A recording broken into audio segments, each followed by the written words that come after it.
Hello, and thank you for joining. Today is March 16th, and the conflict in the Middle East continues to escalate, with hostilities showing no signs of abating. Key developments include a major diplomatic push by the United States to secure allies for a naval operation in the Strait of Hormuz, ongoing Israeli ground operations in Lebanon, and continued aerial attacks across the region. We will break down these events and address specific questions about the evolving situation. On the reports that President Trump is trying to draw allies into opening the Strait of Hormuz, what is the current response? In a recent interview with the Financial Times on March 16th, President Trump made a direct appeal to allies, arguing that nations which benefit economically from the strait's traffic have a responsibility to help secure it. Pressure on China. He specifically pressured China, stating that since 90% of its oil imports pass through the strait, it has an obligation to intervene. He also suggested that an upcoming summit in Beijing could be delayed if this issue isn't addressed. The rationale. His core message was that securing the strait is for the benefit of all oil-consuming nations, not just the United States. The US's National Economic Council director confirmed the war is costing America roughly $12 billion, underscoring the financial incentive for the US to seek partners. The response from allied nations has been mixed, with many offering cautious or negative replies. Positive signals. United Kingdom. Prime Minister's office stated that opening the strait is very important for stabilizing the market, which is seen as a positive, though non-committal, signal. European Union announced a meeting to discuss promoting small ship movement in the Middle East, while it didn't specifically mention the Strait of Hormuz. This is viewed as a positive step toward considering the US proposal. South Korea stated they are in continuous communication with the US on the matter. France has deployed 10 ships, including warships and helicopter carriers, to the Middle East, though their destination and mission regarding the strait remain unconfirmed. Officially, France stated its goal is to resolve the conflict, not widen the gap. Negative responses. Japan stated it has no plans to send ships to the region and is instead focusing on domestic measures, such as releasing 15 days' worth of its oil reserves. Australia declined to send ships, citing an inability to contribute at this time and stated they haven't received a formal request. Iran's stance. An Iranian official stated that Iran has not occupied the strait, but asserted that any country wishing to pass safely must coordinate with and request permission from Iran.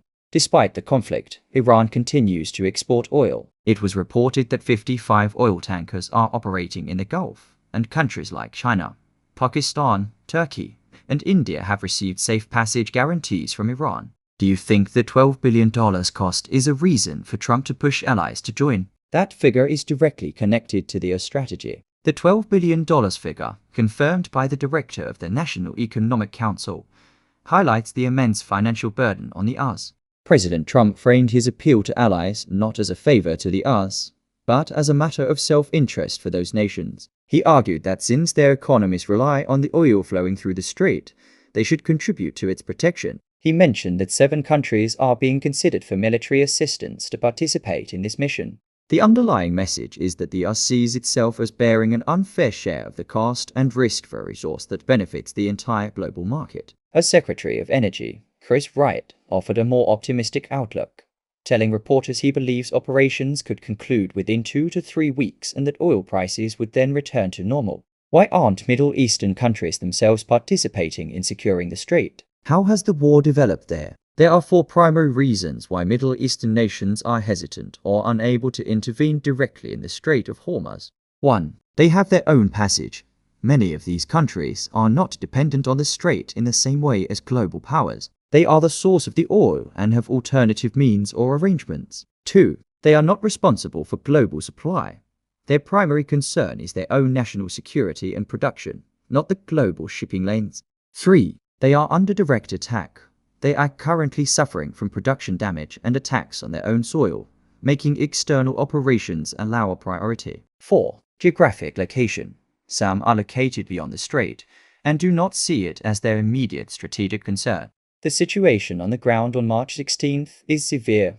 Attacks on the UAE, the United Arab Emirates, came under significant attack. Abu Dhabi International Airport and areas near Dubai were targeted. An oil storage facility near the port of Fujairah, the country's largest, was also hit. A European resident was killed in Abu Dhabi by an explosion. The Way's defenses reportedly intercepted over 12 missiles in a single day. Impact on aviation. The attack on Abu Dhabi airport caused panic and disrupted over 60 flights, affecting international air traffic and aviation costs. Regional impact. These attacks highlight that even major oil producers are not safe. Their own energy infrastructure is under threat, which in turn disrupts the initial stages of oil transportation and global supply. What is the latest on Israel's attack on Lebanon? On Monday, March 16th, the Israel Defense Forces IDF confirmed that its 91st Infantry Division has been deployed for a ground operation in southern Lebanon. The IDF describes this as a limited ground operation with targeted objectives, primarily focused on Hezbollah strongholds in southern Lebanese villages. Casualties and displacement. Airstrikes on towns and villages in the south have continued, resulting in 7 reported deaths on Monday alone. The Lebanese Ministry of Health reports that the total death toll from the Israeli offensive has now surpassed 800, with over 800,000 people displaced. Strategic goal. Israel's stated aim is to push Hezbollah forces back from the border, with the Litani River, approximately 30 kilometers 19 miles from the border, appearing to be the primary objective. Israeli forces have ordered residents in areas up to the Litani River to evacuate. International response. Secretary General Antonio Guterres has reiterated his call for Israel to halt its operations and for an immediate ceasefire. Last week, the French president offered to host peace talks, but hopes for a diplomatic solution are fading as the ground offensive intensifies.